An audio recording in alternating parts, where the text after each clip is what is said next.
Elijah and the prophets of Baal. The land of Israel was dry. Dust choked the air. For 3.5 years, not a single drop of rain had fallen. The rivers were shrinking, the crops had failed, and the people were desperate. The once rich pastures were nothing but cracked earth and scorched grass. Why? Because King Ahab, the ruler of Israel, had turned his back on the Lord. He married Queen Jezebel, who worshipped the false god Baal, and together they led the people into idol worship. They built temples to Baal, bowed to lifeless statues, and silenced the true prophets of God. But one man stood firm, Elijah, the prophet of the Lord. God had hidden Elijah away during the drought, but now he said, "Go, show yourself to Ahab, and I will send rain on the land." Elijah obeyed. When King Ahab saw him, his face twisted in anger. "Is that you, you troubler of Israel?" he growled. "I have not made trouble," Elijah replied boldly. "You have, by turning from the Lord and following Baal." Then Elijah gave a challenge. "Summon the people to Mount Carmel.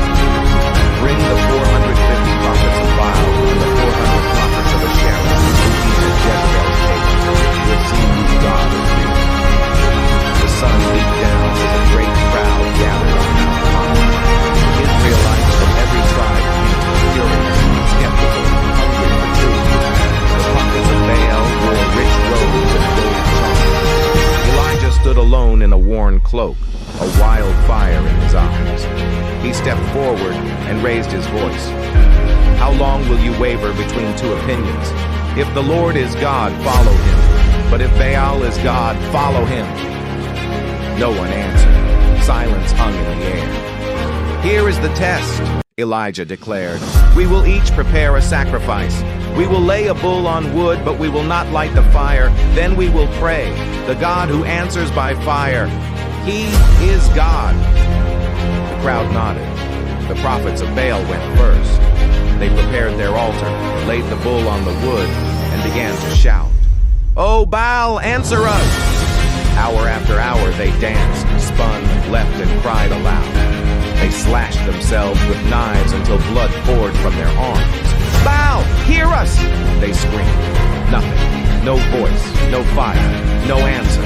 At noon, Elijah couldn't help but laugh. "Shout louder!